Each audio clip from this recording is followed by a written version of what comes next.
The Maratha atrocities during their invasion of Bengal is considered to be among the deadliest massacres in Indian history. Is it true that the Marathas plundered and burned village after village and are estimated to have killed about 400,000 people? The name Bhaskar Ram Kolitkar Panditai. A. Bhaskar Pandit is the most defamed name in the history of Bengal. He was the Diwan of Bhonsales of Nagpur. Mostly known for his cruel activities in Bengal. Marathas invaded Bengal 6 times from August 1741 to May 1751. The Nawab was able to defend each invasion. At last treaty was signed, and Maratha general was established in Orissa under the control of Nawab of Bengal. The Nawab of Bengal also paid Rs. 3.2 million to the Marathas towards the arrears of Chauth for the preceding years. During their occupation, the Marathas perpetrated a massacre against the local population, killing close to 400,000 people in Bengal and Bihar. The incident of cutting nose of the people is remembered still today. Heads of the civilians were cut off.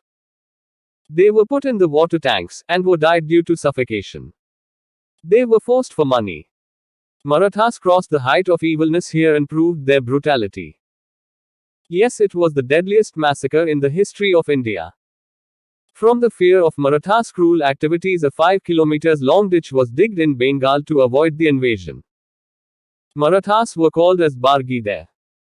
According to the 18th century Bengali text Maharashtra Purana written by Gangaram, they shouted over and over again, "Give us money," and when they got no money they filled people's nostrils with water, and some they seized and drowned in tanks, and many died of suffocation.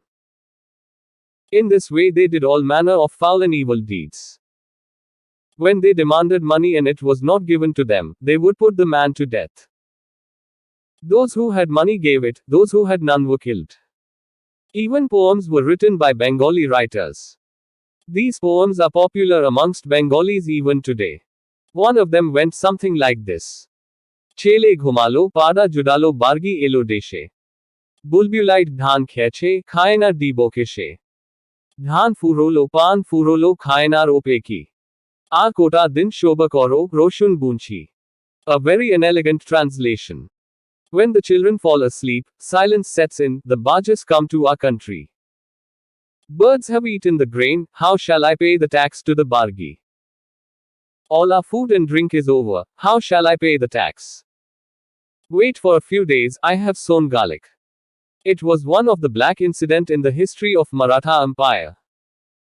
Here they forgot the teachings of Shivaji Maharaj, the king who fought for his peoples and their rights. Marathas became corrupt after death of Baji Rao in 1740. The next Peshwa Balaji followed perverse political policies which ultimately led to collapse of Maratha Empire. His greatest mistake was to give up the policy of annexing Muslim-held territory. This was practiced by Maratha rulers from Shivaji to Baji Rao. Instead he focused on extracting money from Muslim rulers and plundering their lands. This policy had two ill effects. One was that not annexing Bengal in 1740 later allowed British to conquer it and become a major power in India, and later conquered whole of India. Another was that plundering raids caused misery to fellow Hindus and earned their ill will. Any surprise why Marathas never had any Hindu ally at Panipat? Like it or hate it, it's true. Maratha Empire was honorable for all those who wanted to flee from Aurangzeb's tyranny. Maratha provided a good refuge. However, after they successfully defended their lands against Aurangzeb, they found out they made commitments to their backers and they didn't have an economic system to honor their commitments. So most of their campaigns focused on plundering nearby kingdoms to meet empire-wide fiscal commitments. During Shivaji's campaign vs Aurangzeb, Desi gals, men's etc. surrendered even their Mangal Sutra to Shivaji to melt into gold. It was thought of as a gift, but we all know Desis don't gift. Only loan.